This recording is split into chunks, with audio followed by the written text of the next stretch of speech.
Comment améliorer l'estime de soi? C'est une grande question.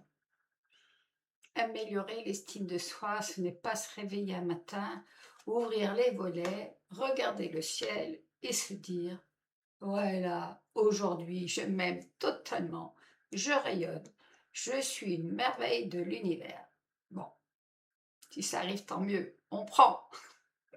En général, l'estime de soi, c'est plutôt un chemin avec des petits pas, des retours en arrière, des jours lumineux et des jours où même notre miroir semble avoir une opinion un peu discutable, un peu dure avec nous-mêmes. Alors la première chose peut-être, c'est d'observer comment on se parle. Parce que parfois, entre dialogue intérieur, ce n'est pas vraiment une douce mélodie, c'est plutôt un petit comité de critique installé dans notre tête avec café, croissant et réunion tous les matins. On se juge, on se compare, on se trouve trop ceci, pas assez cela. On voit nos défauts en écran géant et nos qualités en format timbre-poste. Alors améliorer l'estime de soi, ça commence peut-être par une chose toute simple.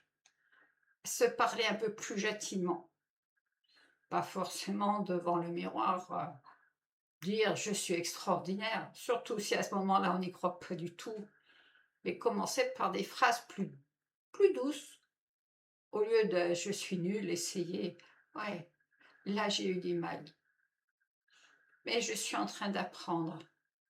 Et au lieu de je n'y arriverai jamais, je vais avancer à mon rythme, un pas après l'autre, et écouter cette petite voix intérieure qui est là, qui demande qu'à jaillir. Et franchement, un pas après l'autre, c'est déjà beaucoup. Même les escaliers ne se montent pas d'un seul coup, sauf si on est dans un film d'action ou vraiment très en retard. L'estime de soi aussi, quand on reconnaît nos efforts, pas seulement les grandes réussites avec applaudissements, bouquets de fleurs et musique de victoire. Non, les petits efforts aussi. Dire non au lieu de dire oui. Peut-être aussi demander de l'aide. Ne pas abandonner, oser recommencer.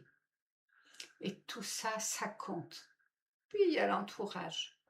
Parce que pour améliorer l'estime de soi, mieux vaut éviter les personnes qui nous font nous sentir comme une chaussette oubliée au fond du panier. Choisissons plutôt les personnes qui nous respectent, qui nous encouragent, qui nous regardent avec bienveillance. Celles auprès de qui on respire un peu mieux. L'estime de soi, ce n'est pas toujours se croire supérieur aux autres. C'est simplement se rappeler qu'on a de la valeur, même quand on doute, même quand on se trompe, même quand on n'est pas au meilleur de sa forme. Alors aujourd'hui, on peut se poser une petite question. Comment pourrais-je me parler avec un peu plus de tendresse? Juste un peu, sans pression, sans devenir son propre coach militaire du bonheur. Parce que parfois, l'estime de soi commence là, avec une phrase plus douce, un regard moins dur, un petit geste de respect envers soi. Et petit à petit, quelque chose en nous se redresse.